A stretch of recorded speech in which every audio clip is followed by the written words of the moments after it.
Assalamualaikum warahmatullahi wabarakatuh. Puji syukur kepada Allah Subhanahu wa taala dengan limpahan rahmat dan petunjuknya lah, kita masih diberikan sedikit ilmu yang dapat berguna bagi agama, bangsa, dan seluruh umat manusia. Tak lupa sholawat, sering salam kita hanturkan pada junjungan kita Nabi besar Muhammad Shallallahu Alaihi Wasallam yang telah membimbing umat manusia dari alam kebodohan ke alam yang penuh dengan ilmu pengetahuan. Saya ucapkan selamat datang dan selamat bergabung saudara mahasiswa dalam portal proses pembelajaran online pada mata kuliah yang diampu oleh Dr. Iswadi MPD untuk memahami materi yang disampaikan pada perkuliahan hari ini. Yang paling pokok adalah cara belajar mandiri. Saya menghendaki mahasiswa untuk belajar atas prakarsa atau inisiatif sendiri. Mandiri dalam banyak hal ditentukan oleh kemampuan belajar secara efektif seperti yang diharapkan oleh Bapak Dr. Iswadi, MPD. Mata kuliah ini akan membahas secara mendalam tentang aspek wirausaha. Kita juga diharapkan dapat secara mandiri mengakses jurnal-jurnal yang berkaitan dengan topik, juga aktif dalam forum diskusi.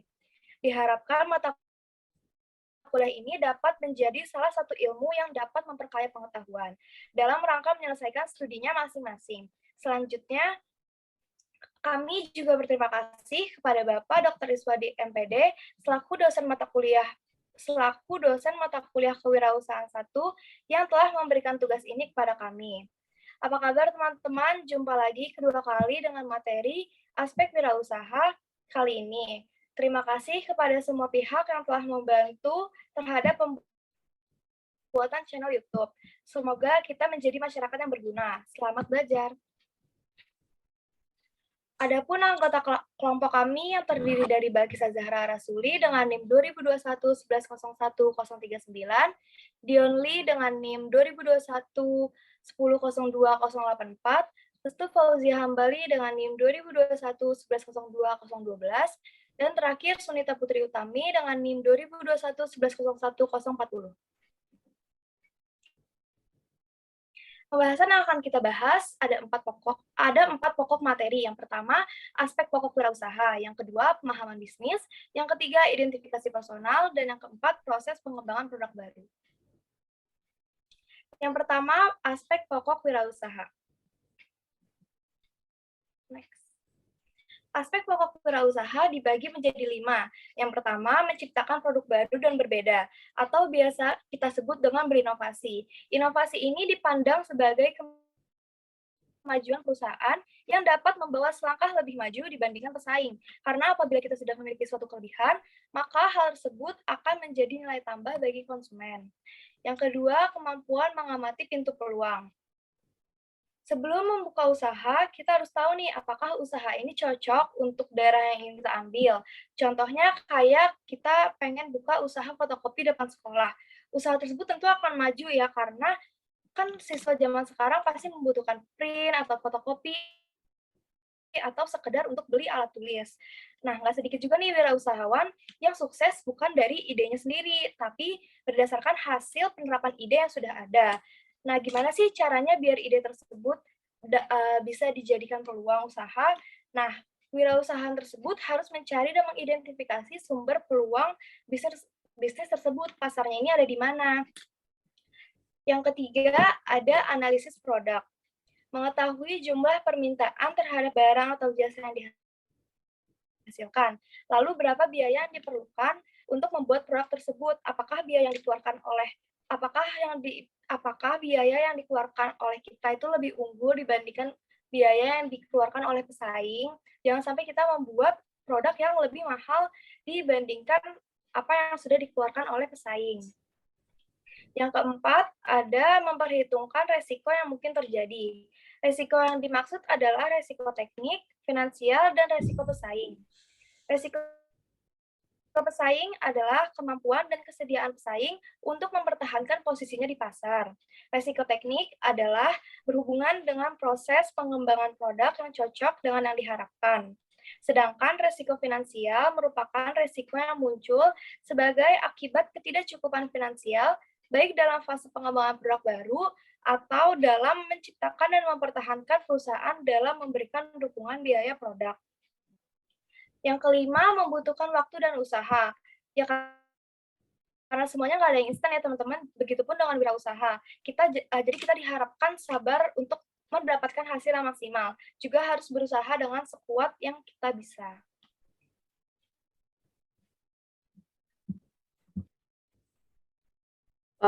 Selanjutnya ada bisnis. Apa pengertian dan tujuan dari bisnis? Manusia perlu melakukan tindakan ekonomi untuk memenuhi kebutuhannya sehari-hari, seperti bekerja di kantor, tempat umum, sekolah, dan sebagainya. Dari tempat-tempat tersebut, kita akan sering menjumpai kegiatan yang memperjualbelikan barang atau jasa untuk mendapatkan laba atau keuntungan. Kegiatan itulah yang disebut dengan bisnis. Bisnis adalah kegiatan seseorang atau sekelompok orang yang sibuk melakukan kegiatan yang menghasilkan keuntungan. Keuntungan inilah yang menjadi tujuan dari bisnis. Kata bisnis sendiri dapat mengacu kepada suatu kegiatan yang dilakukan individu atau kelompok setiap hari.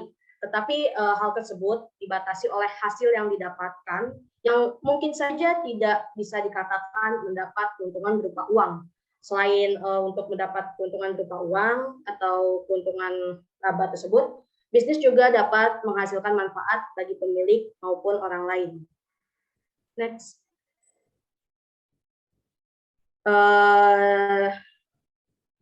Kita masuk ke jenis bisnis.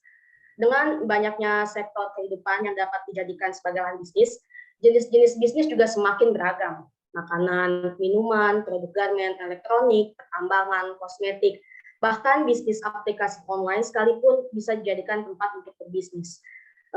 Sekarang mungkin udah banyak ya bisnis online akibat kemajuan dari teknologi itu sendiri. Dan di sini akan dijelaskan sedikit mengenai jenis bisnis berdasarkan aktivitas. Yang pertama ada bisnis ekstraktif. Bisnis ekstraktif adalah bisnis yang berhubungan dengan kegiatan pengelolaan sumber daya alam dan biasanya berhubungan dengan tambang. Bisnis jenis ini diperoleh dengan cara menggali yang ada di dalam perut bumi. Contohnya adalah mungkin yang kita tahu ada minyak bumi, gas yang LPG yang kita pakai, dan juga bensin ya yang mungkin dijual oleh Pertamina. Yang kedua ada bisnis agraris. Jika bisnis ekstraktif berhubungan dengan hasil tambang, maka bisnis agraris adalah bidang usaha yang mengolah sumber daya alam berupa hewan dan tumbuhan, dan biasanya menjadikan lahan atau tanah sebagai faktor produksi utama. Contoh dari bisnis agraris itu sendiri ada pertanian, pesawahan, perkebunan, perhutanan, dan peternakan. Yang ketiga ada bisnis industri. Bisnis industri ini mungkin kita mungkin jadi bisnis yang banyak digeluti sekarang ini, dan biasanya kita dapat menemui bisnis industri itu di sekitar kita. Contohnya itu ada garment atau baju, pakaiannya, tekstil, sepatu, make up, furniture, food and beverage atau makanan dan minuman, industri rumahan, dan masih banyak lagi. Yang keempat ada bisnis jasa. Bisnis jasa adalah jenis bisnis yang menghasilkan produk tidak dalam bentuk fisik, melainkan menawarkan pelayanan kepada konsumen. Contohnya antara lain ada servis kendaraan motor, servis pendingin udara, perbankan, asuransi, pariwisata, kesehatan, kecantikan, pendidikan, dan lainnya. Lanjut. Selanjutnya ada jenis bisnis berdasarkan motifnya. Selanjutnya ada bisnis berdasarkan motifnya. Yang pertama ada berorientasi, yang adalah bisnis yang berorientasi pada keuntungan atau profit oriented. Contohnya ada perusahaan perorangan, CV, firma, PT, dan lain sebagainya. Yang kedua ada tidak berorientasi. Merupakan jenis bisnis yang tidak berorientasi pada keuntungan atau disebut juga dengan bisnis nirlaba. Bisnis nirlaba adalah organisasi non-profit yang sumber dana utamanya berasal dari sumbangan pihak anggota atau mungkin saja donatur. Contohnya adalah yayasan organisasi sosial, lembaga swadaya masyarakat, dan lainnya. Lanjut. Tantangan dalam berbisnis. Bisnis menjadi medan perang para wirausahawan untuk unjuk gigi menampilkan hasil inovasi mereka di sektor masing-masing. Jika mereka tidak berinovasi, maka mereka akan tertinggal oleh kompetitor mereka, menjadikan bahwa inovasi dalam bisnis itu sangat-sangat diperlukan. Dan ini merupakan tantangan tersendiri bagi para usahawan untuk terus berinovasi terhadap produk mereka agar bisnis mereka tetap berjalan sesuai dengan perencanaan awal. Sini yang pertama ada tantangan produktivitas output. Semua kegiatan bisnis pasti harus meningkatkan produktivitasnya, karena setelah wirausahawan terjun ke dunia bisnis, pasti mereka akan semakin luas ya ininya, lapangannya. Tantangan produktivitas mungkin bisa saja merupakan bisa aja produk yang nggak ada variasinya sehingga konsumen itu bosan, atau bisa juga merupakan kesalahan saat proses produksi. Yang kedua ada tantangan kualitas, teknologi, dan SDM. Teknologi dan sumber daya manusia menjadi salah satu aspek yang tidak bisa dipisahkan dari bisnis. Semakin majunya teknologi menjadikan para pemilik bisnis untuk memperbarui teknologinya atau mesin atau alat yang mereka pakai agar kualitas produk tetap terjamin mutunya. Berkembangnya teknologi digital juga mengharuskan para pebisnis untuk beradaptasi dengan platform jualan online yang memungkinkan untuk menjangkau konsumen lebih jauh lagi. Jika para pebisnis tidak belajar untuk mengaplikasikan e-commerce dan tetap berjualan dengan bermodal konvensional saja, tentu aja mereka akan tertinggal dan dapat menghambat kemajuan bisnisnya.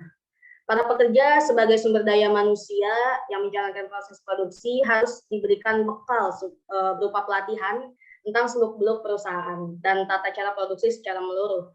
Dan tidak lupa juga bekal teknologi digital agar para SDM atau mungkin saja pemilik bisnis tersebut tidak gaptek atau gagap teknologi. Jika teknologi yang dipakai dan SDM yang mengerjakannya berkualitas, tentu akan berdampak baik juga kepada kualitas produk atau jasa yang ditawarkan. Terakhir ada tantangan pasar global. Sekarang ini sudah masuk zaman di mana produk dari belahan dunia lain bisa dikirim dan dijual di Indonesia dan juga sebaliknya. Hal itu memberikan kemudahan kepada konsumen untuk mengakses semua jenis produk yang ada di berbagai dunia tanpa harus bingung lagi gimana sih cara bayarnya atau gimana sih cara ngirimnya. Namun hal tersebut juga menjadi tantangan yang cukup besar untuk para pemilik bisnis. Semakin luas jangkauan dan lahan bisnis yang digeluti, maka akan semakin banyak pula pesaingnya, tentu saja. Hal ini tidak boleh menjadi beban, melainkan buat tantangan tersebut menjadi motivasi agar usahawan selalu melakukan inovasi dan pembaruan terhadap produk dan jasa yang ditawarkan olehnya. Terima kasih. Yang ketiga, di sini ada identifikasi personal. Dalam kewirausahaan, personal atau diri orang ini disebut sebagai wirausahawan. Seorang wirausahawan ini adalah orang yang berjiwa berani untuk mengambil resiko serta untuk membuka usaha dalam berbagai kesempatan dengan memiliki jiwa berani untuk mengambil resiko. Nah, sebelum memulai usaha atau membentuk suatu usaha, biasanya seorang wirausahawan ini dia harus mengidentifikasi dirinya sendiri. Dan dengan demikian, next. Dan dengan demikian, identifikasi diri, Max.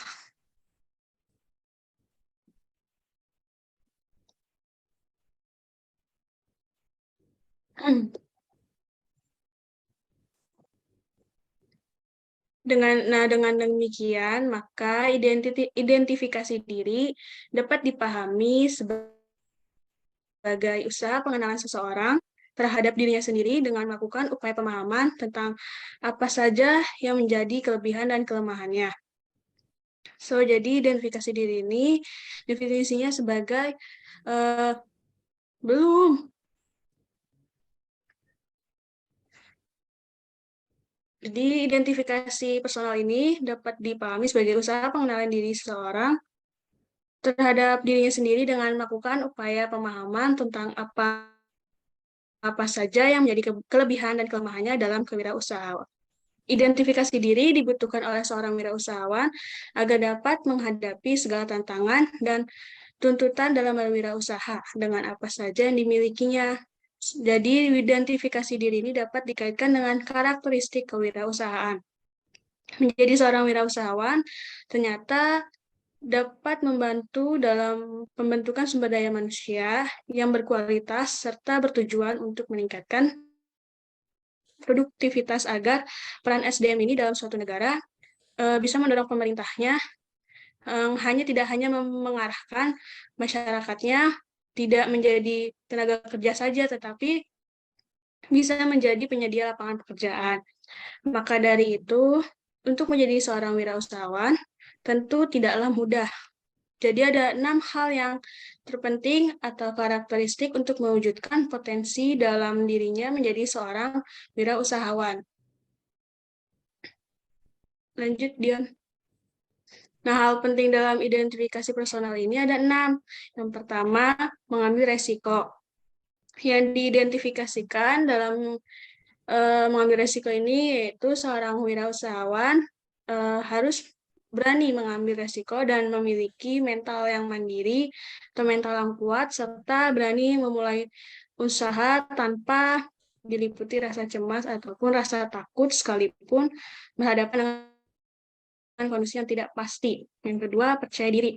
Percaya diri menjadi hal yang utama, harus diidentifikasi dan harus dimiliki oleh seorang wirausahawan. Memiliki keyakinan bahwa apa yang dikerjakan ini akan berhasil dan tidak terpengaruh oleh omongan orang lain. Dan yang ketiga ada jiwa kepemimpinan.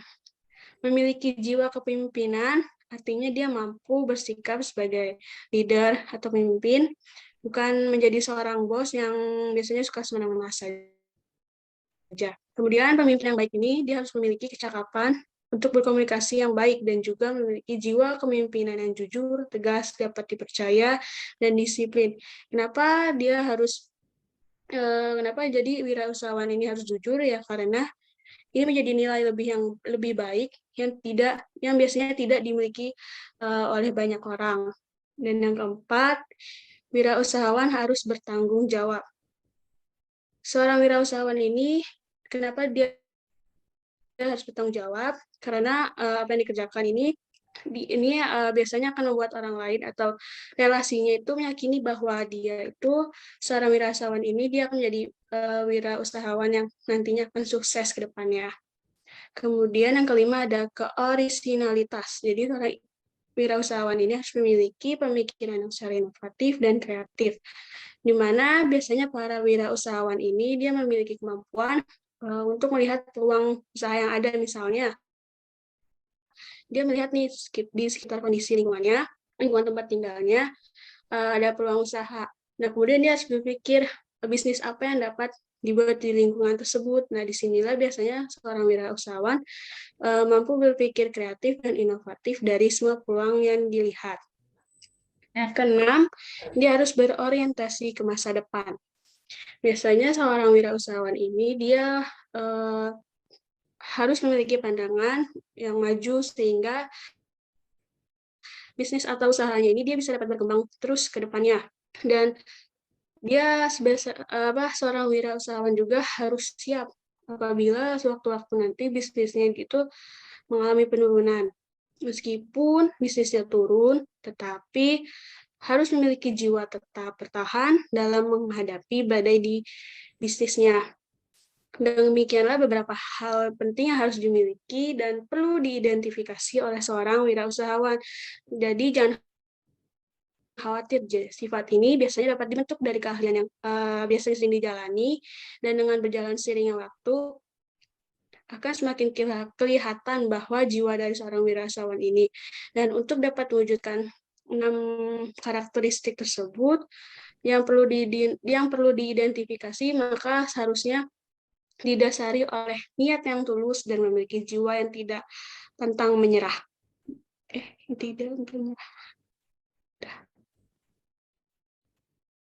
Ganti. Dan yang keempat, proses pengembangan produk baru. Proses pengembangan produk baru atau new product development adalah strategi dan proses yang dilakukan oleh pengusaha dalam mengembangkan produk, memperbaiki produk lama, atau memperbanyak kegunaan produk ke segmen pasar yang ada, dengan asumsi pelanggan menginginkan unsur-unsur baru mengenai produk. Tujuan agar siklus penjualan produk bisa terjaga dan memperluas segmen pasar. Contoh, sebuah perusahaan pakaian kini mulai memproduksi pakaian untuk bayi dan anak-anak. Yang pertama, merancang ide produk baru. Pada tahap paling awal, perancangan produk baru pasti ada banyak ide menarik yang bermunculan. Biasanya ide-ide tersebut berasal dari Departemen Riset dan Pengembangan, hasil amati, tiru, dan modifikasi, hasil survei konsumen. Dan yang kedua, penyaring atau pemilihan ide produk. Ide produk yang jumlahnya sangat banyak tadi akan disaring lebih lanjut. Tujuan tidak hanya untuk mengecurutkan ide, tetapi ada tujuan lain yang lebih penting, seperti mengurangi resiko kegagalan produk, menemukan ide produk yang patut diproses di langkah selanjutnya, mendapat ide produk yang benar-benar memungkinkan untuk dikerjakan. Proses penyaringan ide tidak bisa dilakukan secara sembarangan. Dengan kata lain, penyaring tidak dilakukan dengan hanya memisahkan ide yang baik dan ide yang kurang baik. Pemilihan ide produk perlu didasari oleh beberapa hal tersebut. Yang pertama, alasan diciptakan produk. Kedua, proses diperlukan dan sumber daya yang dimiliki. Yang ketiga, tahapan produksi. Selanjutnya, pengembangan dan pengujian konsep. Proses pengembangan produk baru mencakup pengembangan ide terpilih menjadi konsep yang siap diuji. Konsep dibuat dengan bahasa yang mudah dan mudah dimengerti agar bisa dipahami oleh target pasar. Berikut saya jelaskan tahapan pengembangan ide menjadi konsep. Pengembangan konsep. Pada tahap ini ide produk dirancang menjadi konsep produk. Konsep harus dibuat dalam beberapa opsi alternatif berdasarkan kebutuhan segmen pasar. Lebih jelasnya saya contohkan. Industri kendaraan roda 4 berinovasi untuk menciptakan mobil listrik berkekuatan tenaga listrik. Dan yang keempat, menyusun strategi pemasaran. Proses pengembangan produk baru berikutnya adalah menyusun strategi pemasaran. Intinya menentukan cara agar produk bisa diterima oleh target pasar. Dalam mengembangkan strategi pemasaran, ada 3 poin penting yang harus dirancang dengan baik. Yang pertama, target pasar.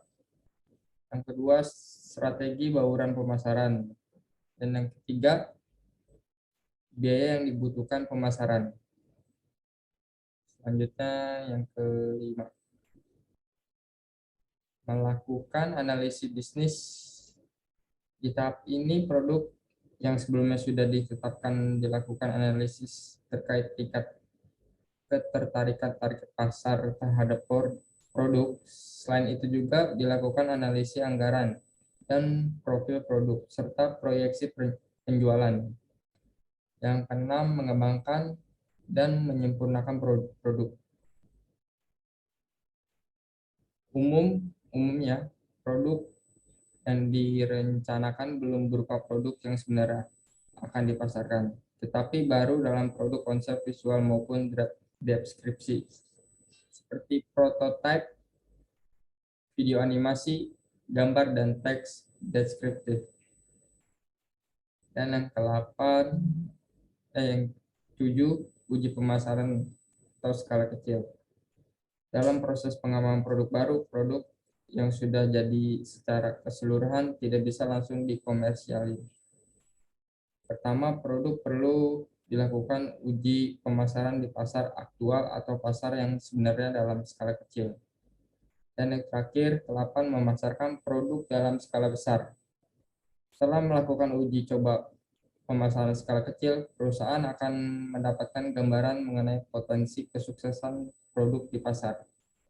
Hasil uji coba tersebut yang memutuskan apakah produk tetap akan diluncurkan saat itu atau menunda atau membatalkan secara keseluruhan. Apabila perusahaan memutuskan untuk meluncurkan produk, maka ada rencana selanjutnya yang perlu disiapkan oleh perusahaan. Sekian, terima kasih.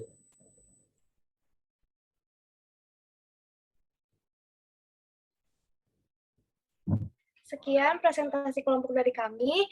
Kurang lebihnya mohon maaf. Wassalamualaikum warahmatullahi wabarakatuh.